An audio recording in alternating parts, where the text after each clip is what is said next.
Bismillahirrahmanirrahim. Assalamualaikum warahmatullahi wabarakatuh. Alhamdulillahirrabbilalamin. Allahumma salli ala Muhammad wa ala ali Muhammad. Apa kabar teman-teman semuanya? Bertemu lagi dengan saya di channel Mahkota Hati.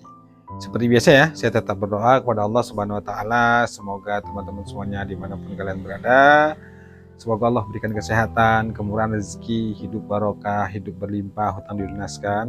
Insya Allah semua kebaikan diberikan kepada kita semuanya. Dan yang paling penting, semoga Allah ampuni semua dosa-dosa kita. Baik teman-teman semuanya, seperti biasa ya, jangan lupa bersyukur. Tetap selalu bersyukur. Latih diri kita untuk selalu bersyukur kepada Allah Subhanahu wa Ta'ala. Karena semua kenikmatan itu lebih banyak kita terima dibanding kesulitan. Jadi berlatihlah terus untuk selalu bersyukur.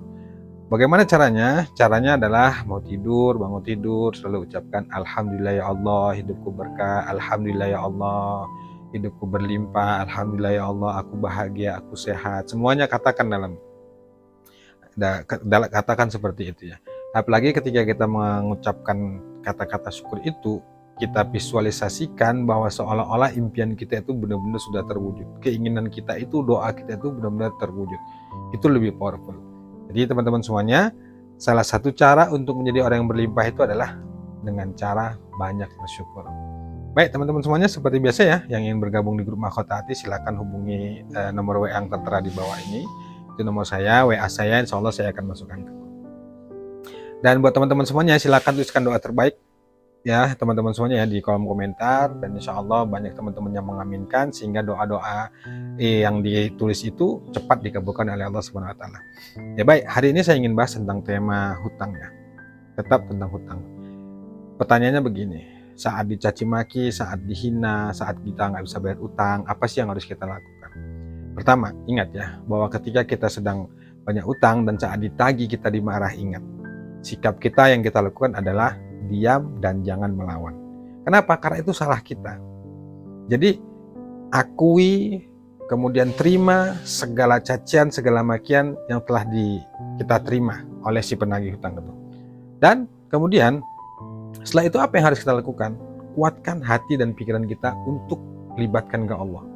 Banyak bersolat. Makanya itu teman-teman yang japri ke saya, yang WA ke saya itu ya, saya selalu katakan, coba deh lakukan sebelum besok misalnya bayar utang, kita nggak punya uang, coba deh lakukan malam harinya itu sholat hajat dulu, sholat tahajud dulu, berdoa dulu pada Allah, minta kepada Allah, lapor kepada Allah bahwa besok kita harus bayar utang dan kita nggak punya uang. Jangan pikirkan bagaimana hasilnya, yang penting ikhtiar itu kita lakukan dulu. Kalau itu yang kita lakukan, insya Allah teman-teman semuanya pasti ditolong sama Allah. Dan pertolongan itu bukan menurut kita, tapi menurut Allah yang terbaik. Dan pertolongan itu bisa saja bukan hanya bentuk uangnya, yang lainnya bisa jadi penagih hutang yang nggak datang, atau penagih hutangnya itu bisa yang tadinya tuh galak, tiba-tiba karena ikhtiar kita tuh mohon kepada Allah malam hari, bisa saja dia tiba-tiba tuh jadi luluh hatinya. Dan itu banyak loh terjadi di teman-teman, pada teman-teman yang sudah ikut kelas online itu ya. Artinya awalnya mereka ketakutan, gelisah, kan karena ketika kita tertekan karena hutang itu pasti mental kita itu kan terganggu.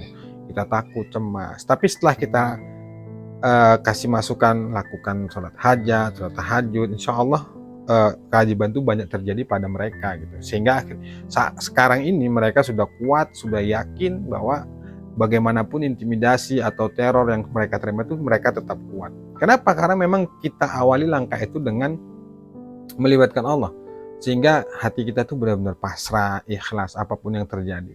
Karena langkah awalnya itu sudah benar, kita dahulukan Allah, setelah itu kita baru melangkah. Perkara hasil yaitu bukan urusan kita, dan itu bukan wilayah kita. Solusi, keajaiban, kemudian jalan keluar, itu semuanya mutlak haknya Allah, bukan hak kita.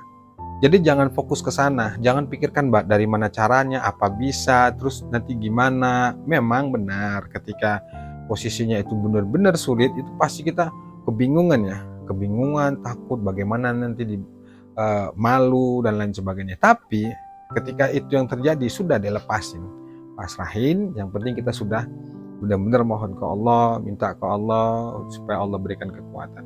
Perkara keajaiban, percaya deh, kalau kita benar-benar menyerahkan seutuhnya pada Allah dengan kondisi seperti itu, insya Allah semuanya itu pasti ditolong sama Allah Subhanahu wa Ta'ala. Terus bagaimana kalau nggak ada keajaiban dan pertolongan? Ya sudah, berarti itu yang terbaik. Kadang-kadang yang membuat itu semua tidak terjadi, artinya pertolongan Allah, solusi itu nggak kebuka. Karena kita tuh fokusnya ke sana. Makin kita memikirkan solusi, memikirkan keajaiban itu makin jauh. Nah, seperti sebelum-sebelumnya saya katakan bahwa rumus keajaiban itu adalah melepaskan sama dengan menerima. Menerima sama dengan adalah keajaiban. Artinya sudah deh, lepaskan saja. Lepaskan semua beban, semua ketakutan itu pada Allah, kemudian terima segala risiko apapun yang terjadi. Dan percaya deh, ketika kita sudah siap terima itu semuanya, mau dicaci, mau dihina, mau di segala macam, apapun itu bentuknya, percaya deh, ketika kita memang sudah bulat, menyerahkan, pasrahkan semuanya pada Allah, maka yang terjadi adalah keajaiban. Kenapa? Karena kita sudah total menyerahkan sepenuhnya pada Allah. Dan wilayah menolong, kemudian jalan keluar, adanya keajaiban itu wilayah Allah, bukan wilayah kita. Jadi jangan masuk ke sana. Ikutin saja alurnya, nikmati saja. Tapi ingat, ikhtiar tetap kita lakukan. Ikhtiar langit, kita beribadah seperti langkah awal tadi ya. Kita malam hari itu sholat dulu, kemudian berdoa dulu ke Allah. Terus pagi harinya kita ya bekerja seperti biasa, mau berdagang dan lain sebagainya. Tetap lakukan. Bukan berarti berdiam diri setelah kita doa nggak bergerak. Tidak, itu salah. Tetap lakukan ikhtiar dunia sebagai bentuk ya kewajiban kita untuk jadi jalan bagi Allah itu membuka pertolongan. Jadi itu teman-teman semuanya. Nah, cara yang harus kita lakukan saat kita dimaki, dihina, diam dan terima itu. Dan itulah resiko yang harus kita terima. Karena seperti sebelum-sebelumnya saya katakan ya bahwa ketika kita sudah siap menerima segala resiko itu, berarti kita sudah siap untuk menerima keajaiban dari Allah Subhanahu wa taala. Kita sudah pantas untuk menerima itu, dan itu secara pengalaman. Jadi kalau teman-teman itu masih menggerutu, takut, cemas, was-was, memang tetap ada sih, tapi lebih kecil dibanding sebelum-sebelumnya. Kalau kita benar-benar sudah melepaskan semuanya itu pada Allah. Tapi kalau masih terasa berat, masih kita ketakutan, cemas, was-was, nah ini yang sulit untuk membuka itu semua. Dan kunci dari pertolongan itu adalah bagaimana hati dan pikiran kita itu tenang. Ciptakan itu dulu. Ketika hati takut, gelisah, was-was, katakan saja la haula wala quwata illa billah. Jangan diikutin pikiran itu. Kalau kita makin ikuti pikiran itu, itulah yang membuat kita kadang-kadang jadi putus asa, terbebani gitu ya. Ya karena kita terlalu memaksa memikirkan itu, dan sebenarnya kita nggak bakal mampu. Jadi lepaskan. Itu teman-teman semuanya ya. Oke, itu aja. Demikian. Assalamualaikum warahmatullahi wabarakatuh.